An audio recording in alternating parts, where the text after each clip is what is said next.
চলে আসলাম খুবই একটা উপকারী রেসিপি তোমাদের সাথে শেয়ার করতে। এটা হচ্ছে নিম বেগুন ভাজা।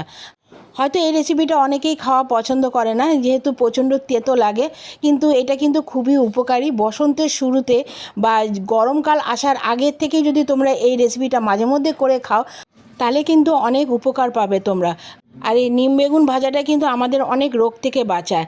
তো বসন্ত আর শুরু হয়েও গেছে, তো সেই জন্য তোমাদের সাথে এই রেসিপিটা শেয়ার করছি। তো চলো দেখে নাও আমি কিভাবে বানালাম। একদম কচি নিম পাতা, দেখতেই পাচ্ছ আমি একদম শুকনো খোলায় এটা ভালো মতন ধুয়ে ভেজে নেব, কোনো রকম তেল ছাড়া। একদম ততক্ষণ ভাজবো যতক্ষণ না এটা একদম মুচমুচে হয়ে যাচ্ছে। তো গ্যাসের আঁচটা একটু কমিয়ে দেবে, নাহলে পুড়ে যাবে, ভাজাও হবে না। তো তোমরা হাতে নিয়ে একটু দেখে নেবে যে এটা ভাজা হয়েছে কি না।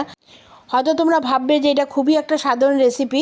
হ্যাঁ, অবশ্যই এটা সাধারণ রেসিপি, তবে আমি কিভাবে বানালাম সেটা তোমরা দেখে নাও।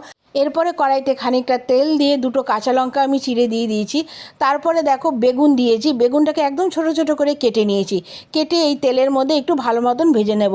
কিছুই মশলা দেবো না, শুধু নুন আর হলুদ দিয়ে কিন্তু বেগুনটাকে ভেজে নিয়েছি। আর তোমরা যদি পারো এই রেসিপিটা সপ্তাহে মোটামুটি 2 থেকে 3 বার করে খেও, যেহেতু গরমও আসছে। আমাদের কিন্তু গরমকালে অনেক রকম রোগ আমাদের শরীরে আসে, এবং বসন্তের শুরুতেও কিন্তু আমরা অনেক রকম রোগের মুখোমুখি হই। তো নিম বেগুনটা কিন্তু একটা সত্যিই খুব উপকারী রেসিপি। আর কারা কারা এই নিম বেগুনটা খেতে পছন্দ করো বা করো না, আমাকে কমেন্ট বক্সে অবশ্যই জানাবে। এরপরে দেখো বেগুনের মধ্যে সামান্য নুন আর হলুদ দিয়ে গ্যাসের আঁচটা কমিয়ে বেশ খানিকক্ষণ ধরে ভেজে নেব, যাতে বেগুনগুলো মোটামুটি নরম হয়ে যায়। বেগুনটা যখন মোটামুটি ভাজা হয়ে যাবে, নিম পাতাটা কিন্তু আমি আগেই শুকনো খোলায় ভেজে সরিয়ে রেখেছিলাম। এবার বেগুনের উপরে ওই শুকনো নিম পাতাটাকে ভালো মতন গুঁড়ো করে ছড়িয়ে দেবো। ব্যাস, আর কিছুই না। খুবই সাধারণ একটা রেসিপি।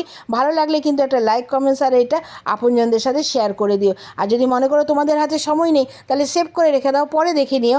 আর যদি তোমরা ফেসবুক থেকে দেখে থাকো, তাহলে অবশ্যই কিন্তু ফলো দিয়ে আমার পাশে থেকো। আর যদি ইউটিউব থেকে দেখে থাকো, তাহলে অবশ্যই আমার চ্যানেলটা সাবস্ক্রাইব করে দিয়ে বেল বাটনটা টিপে দাও, যাতে যখনই আমি কোনো রেসিপি শেয়ার করব তার নোটিফিকেশন সবার আগে তোমাদের কাছে পৌঁছে যায়। তারপর কি, গরম ভাতের সাথে সার্ভ করো। আবার আসবো একটা নতুন রেসিপি নিয়ে। এখনের জন্য টাটা।